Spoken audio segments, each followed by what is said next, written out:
কাদামাটিতে ভরা দুর্গম রাস্তা পেরিয়ে বাঁকুড়ার ইন্দাস ব্লকের করিসুন্ডা গ্রামে পৌঁছলেন আইএসএফ বিধায়ক নওশাদ সিদ্দিকী। সেখানে তিনি দেখা করেন সিজেপি কর্মী আব্দুল হাফিজের সঙ্গে এবং তার বাড়িতে গিয়ে কথা বলেন পরিবারের সদস্যদের সঙ্গেও।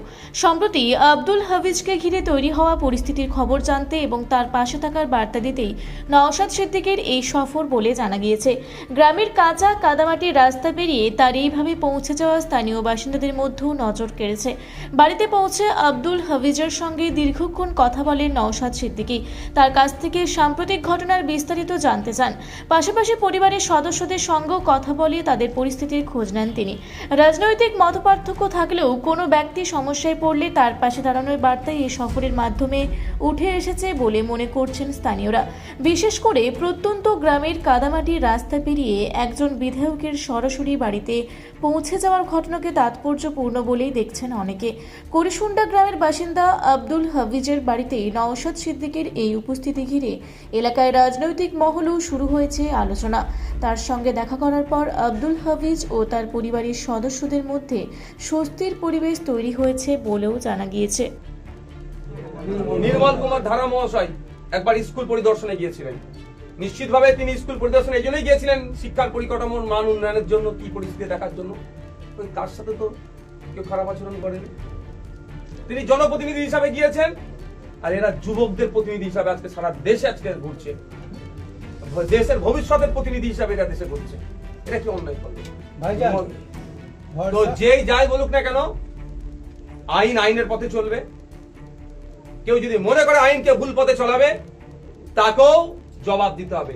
আমি পুলিশ প্রশাসনকে বলবো, এবারে পশ্চিমবঙ্গ বিধানসভা থেকে দাঁড়িয়ে পুলিশ মন্ত্রী একাধিক পুলিশকে কিন্তু সাসপেন্ড করেছে, কারণ তারা বিগত সরকারের আমলে তাদের সঠিক দায়িত্ব পালন করেনি।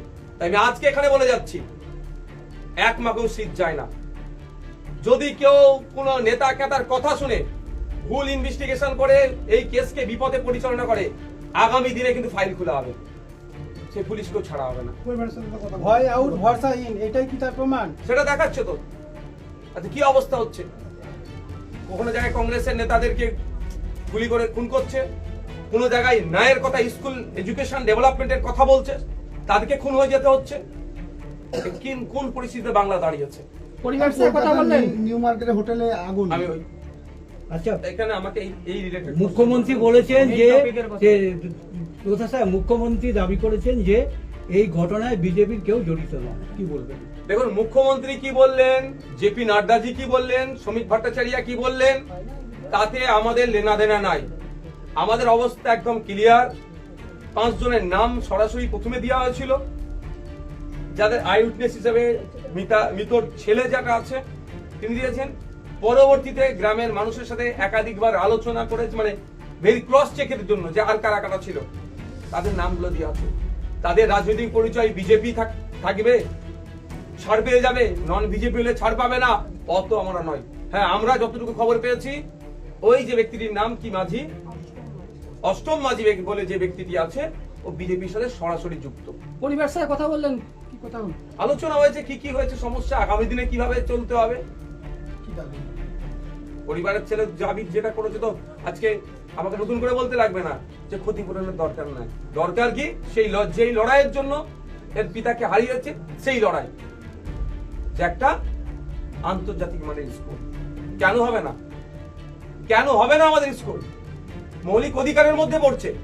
আজকে বিশ্বের প্রথম বিশ্ব দেখুন, ইউরোপে যান, জার্মানিতে যান, আমেরিকাতে যান, কানাডাতে যান, অস্ট্রেলিয়াতে যান, ক্লাস 1 থেকে সরকারি স্কুলে কম্পিউটার এডুকেশন আছে। আর আমাদের সরকারি স্কুলগুলোর কম্পিউটার এডুকেশন তো দূরের কথা, ডিজিটাল ক্লাসরুম পাচ্ছে না। ডিজিটাল ক্লাসরুম ছেড়ে দেন, চক নেই, ডাস্টার নাই, টেবিল চেয়ার নাই, টয়লেট। বাঁকুড়া থেকে দেবনাথ মধুকের রিপোর্ট, রূপসী বাংলা মিডিয়া।